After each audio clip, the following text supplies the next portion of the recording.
আমরা চেষ্টা করেছি এই বছরের মধ্যে ৪৫ লক্ষ বাড়ি আমরা করেছি, বাংলার বাড়ি, গ্রামীণ আবাস যোজনায়।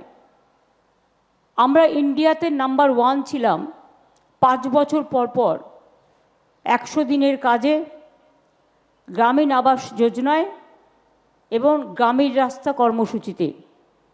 কিন্তু গত 4-5 বছর ধরে আমাদের টাকা বন্ধ করে দিয়েছে কেন্দ্র, 1 পয়সাও দেয় না।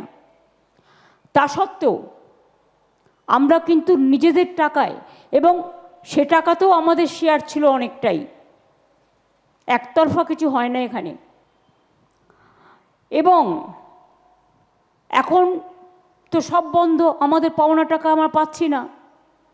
তা সত্ত্বেও আমাদের রাজ্যের টাকায় সরকারি কোষাগার থেকে 12 লক্ষ বাংলার বাড়ির টাকা ইতিমধ্যেই আমরা দিয়ে দিয়েছি, এবং 16 লক্ষ মানুষ আরও যারা লিস্টে আছেন তারা ডিসেম্বর মাসে পেয়ে যাবেন একটা কিস্তি, আর একটা কিস্তি মে মাসে পাবেন, অর্থাৎ আরও 28 লক্ষ যোগ হলো। এরপরে যেটুকু বাদবাকি থাকবে সেটা আমরা ফেজ বাই ফেজ করে দেবো।